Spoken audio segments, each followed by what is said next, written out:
Satisfaction అంటే ఏమైనా ఇంకా బతికి ఉందాం ఎందుకంటే మధ్యలో నేను మానేసి చెక్కేసాను. స్పెయిన్ లో ఉన్నాను, థైలాండ్ లో ఉన్నాను, 6 నెలలు ఇండియా వదిలేసి నాకేదో వెనకాల బాగా రిచ్ ఫాదర్ ఉన్న కటింగ్ లో వెళ్ళి అక్కడ హాస్టల్స్ లో ఇక్కడ అక్కడ అంటే లైఫ్ ని ఎక్స్ప్లోర్ చేయడం కూడా చాలా important as an artist. Explore చేయడానికి వెళ్ళిపోయావా ఇండియన్ వదిలేసి? ఎక్స్ప్లోర్ చేయడానికి కలిసిపోయి వెళ్ళిపోయాను నిజంగా చెప్పాలంటే. ఈ జడ్జ్మెంట్ వల్ల తేజు అంటే ఇది, తేజు అంటే అది అని అన్ని టైటిల్స్ పెట్టేసరికి నేనెవరో తెలియని ప్రపంచానికి వెళ్ళినప్పుడు నాకు అర్థమైంది నేను నిజంగా ఎవరో అని. ఇక్కడ నేనెవరో నాకే చెప్తున్నారు, నాకు తెలీదు నేనేంటో. చిన్న పిల్లని నేను ఇంట్లోంచి what ever I came of and నువ్వు ఇది, నువ్వు అది, నువ్వు క్యారెక్టర్ ఇది అని జనాలు డిసైడ్ చేసి నాకు చెప్తున్నప్పుడు అసలు నేనేంటో తెలుసుకోవడానికి I had to leave India. So I left and I figured out who I am. తీసుకోలేకపోతావా ఏమైనా? నువ్వు ఇంటికి వచ్చి కూర్చుంటే నువ్వు నన్ను ఇంకేం క్వశ్చన్స్ అడగవు, బాగా సానుభూతి చూపించాలి.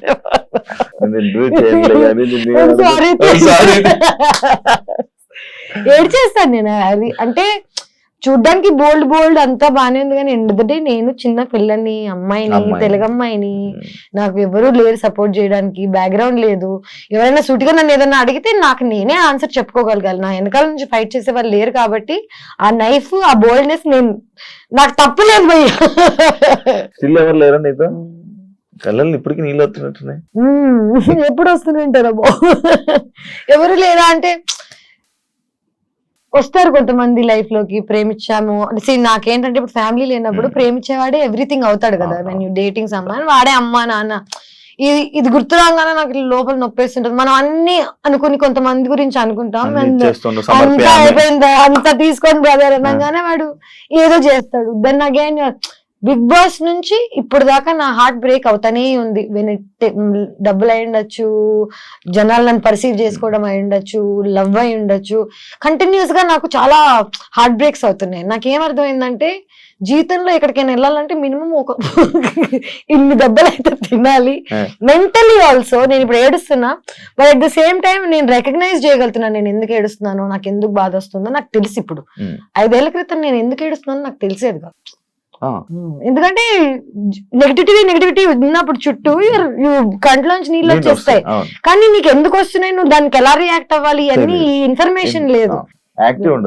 ఫస్ట్ ఆల్ ఏజ్ వచ్చింది నిజం చెప్పాలంటే. నీకే చూడ్డానికి నువ్వే ఏజెడ్ గా ఉన్నావు.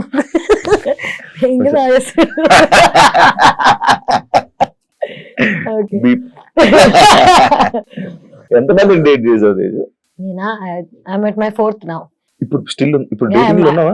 అంటే నేనున్నాను ప్రస్తుతం, ఆయన ఉన్నాడో లేదో తెలియదు నాకు. జనరల్ గా నేను ప్రేమిస్తాను, వాళ్ళు తిరిగి ప్రేమించాలనేది ఎవ్రీ మనిషి కోరిక. కానీ నేను జనాలను ఎప్పుడూ ఒక ఎజెండాతో వీడికి డబ్బులు ఉన్నాయో లేకపోతే వీడి దగ్గర అందం ఉందో ఈ ప్లాన్స్ తో ప్రేమించాను. నాకు తెలియకుండానే నేను ప్రేమిస్తాను. అంటే ప్రేమ అనేది తెలియకుండానే అవుతుంది కదా, తెలిసైతే అది ప్రేమ ఎందుకు అవుతుంది, బిజినెస్ అవుతుంది, వాట్ ఎవర్ అవుతుంది. నేను నా last relationship 1.5 years ago I broke it off. 1.5 years తర్వాత I met someone and సరే మళ్ళీ నా లోపల ఈ హోప్స్ గిప్స్ అన్ని వచ్చాయి, ఎక్సైటెడ్ అని ఇట్లా అనుకునే లోపే వాడు మళ్ళీ నువ్వు యాక్ట్రెస్, నువ్వు బికినీ వేసుకున్నావు. నేను సేమ్ ఫేస్ చేసిన స్ట్రగుల్ మళ్ళీ ఫేస్ అవుతుంటే నాకు ఇంకా అర్థం కావట్లేదు నేను ఏం చేయగలుగుతాను. లైక్ ఇప్పుడు నా లైఫ్ అంతా మార్చేయలేను, సడన్ గా నేను ఇప్పుడు డిఫరెంట్ అమ్మాయి అయిపోలేను, నన్ను నాలా యాక్సెప్ట్ చేసే వాళ్ళు కావాలి. అలా అని ఇప్పుడు నాతో ఉన్న అబ్బాయిని నేను అర్థం చేసుకోగలుగుతాను. ఇంకోటి పాపం వాడు జెలస్ గా ఫీల్ అవుతున్నాడు, నేను బికినీ వేసుకున్నానో లేకపోతే నేను ఇన్స్టాగ్రామ్ నాకు ఇంత అటెన్షన్ వస్తుందనో నేను పాపం అర్థం చేసుకోగలుగుతాను. కానీ నేను వాడిని ప్రేమించమని ఫోర్స్ చేయలేను కదా. So right now I really like one guy. Okay, he's from Bombay, but problem is వాడికి నేను ఇష్టమా లేదా అనేది క్లారిటీ వాడికి లేదు. క్లారిటీ లేని వాళ్ళని మనం కూర్చొని ప్లీజ్ ప్లీజ్ ప్లీజ్ అని అడగలేము, ఏం చేయాలి. సో వదిలేసి పెట్టా. But my heart like I'm in love. That's the నువ్వు లవ్ లో నేను లవ్ లో ఉన్నాను. ఏదైతే అవుతుంది తర్వాత దేవుడు. ఈ 4 బ్రేకప్లకి రీజన్ సేమ్ రీజన్ లేదు. 4 బ్రేకప్స్ అని కాదు. I think my biggest breakup was after Bigg Boss only. అంటే 5 లాంగెస్ట్ ఐ డేటెడ్ సమ్మన్. చిన్నప్పుడు ఒక లవ్ స్టోరీ ఉంటది కదా, దాని లెక్కల్లో అలా చిన్నప్పుడు కాకుండా అయితే నిజం చెప్పాలంటే 3 love stories. 3 love stories. This is my 3rd one. ఇది ఇక నడుస్తుంది. చిన్నప్పుడు ఏం తెలియని ఏజ్ లో ఒకటి, దాని తర్వాత second one was the biggest um, longest 6 years 5 years చేసి ఆల్మోస్ట్ పెళ్లి చేసుకుందామని అనుకుని దాని తర్వాత వాళ్ళు మళ్ళీ నాకు ఒకటే ఒక ప్రాబ్లం శివ, నా క్యారెక్టర్ ని హనుమంతుడు టైప్ లో నేను చింపేసి ఎలా చూపించగలుగుతాను జనాలకి అనేది ఈజ్ అ వెరీ, నాకు ఎందుకు ఏడుపు కోపం ఎందుకు వస్తాయంటే చూపించలేం మనం. ఆ, నా అకౌంట్ స్టేట్మెంట్స్ చూపిస్తాను, నేను ఏం చేయలేదని ప్రామిస్ చేస్తాను తప్ప నువ్వు రామ్ గోపాల్ వర్మతో పనిచేసావు, నువ్వేం చేసి ఉండవా, అవును. ఇలాంటి క్వశ్చన్స్ అవును, రాగానే అవును, అవును. You get so angry. నీ లోపల ఉన్న ఒక అమ్మోరు తల్లి లేస్తుంది. ఉమ్. సో నా అమ్మోరు లేవంగానే వెంటనే again not dating anyone, not seeing anyone. ఇప్పుడు మన తెలుగులోనే అయితే తెలుగు వాళ్ళ అబ్బాయిలని ఎవరినైనా నార్మల్ డేట్ చేయాలన్నా లవ్ చేయాలన్నా సేమ్ పాయింట్ వస్తుంది. 100% తెలుగు అమ్మాయి, నేను తెలుగు అమ్మాయినే కానీ ఒక తెలుగు ఫ్యామిలీ నన్ను యాక్సెప్ట్ చేయాలి అంటే ఉమ్, దే కాంట్. ఎందుకంటే నాలా మాట్లాడి నాలా బట్టలు వేసుకొని నాలా ఉన్న వాళ్ళని I think they have a judgment towards బట్టల వల్ల జడ్జ్మెంట్ చేస్తారు. బట్టల వల్ల, నోరు వల్ల అండ్ ధైర్యం వల్ల.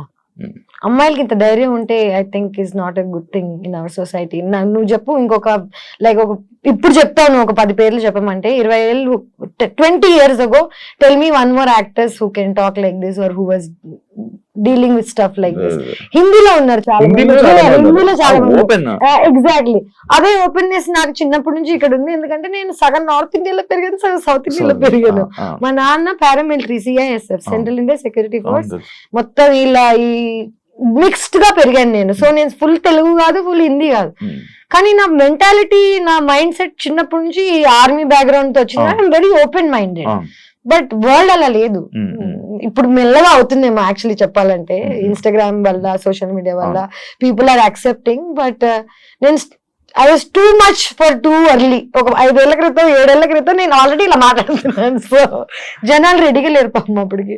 పెళ్లి చేసుకుని పిల్లలు కానీ ఆలోచన ఉందా? ఉంది, 100% ఉందా? నాకు ఇష్టం పెళ్లి చేసుకోవాలని. కానీ this entire idea of love, family, ఒక కమ్యూనిటీ టైప్ లో, ఇప్పుడు నీకు అమ్మ నాన్న ఉన్నారు, నీకు అమ్మ నాన్న ప్రేమ ఏంటో తెలుసు, నీకు నమ్మకం ఉంది, సో నీకు పెళ్లి చేసుకోవడం చాలా ఈజీ. ఎందుకంటే నీకు ఆల్రెడీ సపోర్ట్ ఎలా ఉంటుందో తెలుసు, లైఫ్ ఎలా ఉంటుందో తెలుసు. నాకు తెలీదు. నాకు చిన్నప్పుడే మా మదర్ వాజ్ గాన్, నన్ను ఎవరు పెంచలేదు, నేనే పెంచుకున్నాను. ఆల్మోస్ట్ నాకు 11 ఏళ్ళు ఉన్నప్పటి నుంచి ఇప్పుడు దాకా నాకు ఇది కరెక్ట్, ఇది రైట్, రాంగ్ అని చెప్పే వాళ్ళు ఎవరు లేరు. అండ్ ఇప్పుడు నాకు చెప్తుంటే చిన్నప్పుడు అంటే ఒక అంటే అప్పుడు పబ్లిక్ గా లేను అనుకో, బట్ ఇప్పుడు వచ్చి చెప్పినా లాట్లేగా ఎవరు చెప్పకండి అంటాను. కానీ నిజంగా అన్ని అడ్వైసెస్ తీసుకుంటాను నేను, అందరు చెప్పింది వింటూనే ఉన్నాను నా లైఫ్ లాంగ్. పెళ్లి I really want to get married one day when I'm excited about it. అంటే నేను ప్రేమించిన వాడిని నేను వీడిని చేసుకుని లైఫ్ హ్యాపీగా ఉండగలుగుతా అంటే, హ్యాపీగానే కాదు, వీడితో స్ట్రగుల్ అయినా పర్లేదు, వీడు ఉంటే చాలు అనుకున్న రోజు I will marry, I will have children. అయితే నెక్స్ట్ ఇయర్ అయిపోవచ్చు, లేకపోతే 10 years పట్టచ్చు, యూ నెవర్ నో. సో ఇంకా 10 years బాబు నార్మల్ లేదంటే చేసుకుంటా నేను ఎప్పుడు రావాలని ఉంది. నీకేంటి ఊరికి పార్టీ కావాలో చెప్పు పుష్ప, నీకు ఊరికి మంట కావాలంటే సాయంత్రం తీసుకెళ్తాను, దానికి నా పెళ్లి చేయాల్సిన అవసరం లేదు. ఇవన్నీ కాకుండా this latest guy that I was dating, first కలిసినప్పుడు ఈ వాజ్ వెరీ, నాకు నీ నవ్వు ఇష్టం, నాకు నువ్వు ఎంత ఓపెన్ గా ఉంటావు, నచ్చుతుంది ఇది అంటే, వావ్ ఫైట్ లేదు దొరికాడు అనుకున్నాను. వాడు వెంటనే వాళ్ళు మారిపోయాడు 8 నెలల తర్వాత. సే నేను ఇలా అంటే ఐ థింక్ అబ్బాయిలకు కూడా వాళ్ళ ఫ్రెండ్స్, వాళ్ళ చుట్టుపక్కల నా గురించి అందరికి ఏం కావాలి, సేఫ్టీ కావాలి. వాళ్ళ అమ్మాయిని ఎవరు జడ్జ్ చేయకూడదు ఒక మాట, కానీ అలా కుదరదు కదా. నేను already I'm a set personality, good name తో పాటు బ్యాడ్ నేమ్ 100% వస్తుంది. నాకు లక్కీగా బ్యాడ్ నేమ్ ఎక్కువ ఉంది కాబట్టి పీపుల్ ఆర్ స్కేర్డ్. అండ్ ఇవన్నీ దాటి నన్ను ఎవరైనా ప్రేమించగలిగితే, యాక్చువల్లీ ఇవన్నీ దాటి నన్ను వాడు ప్రేమించగలిగితే పెళ్లి చేసుకో.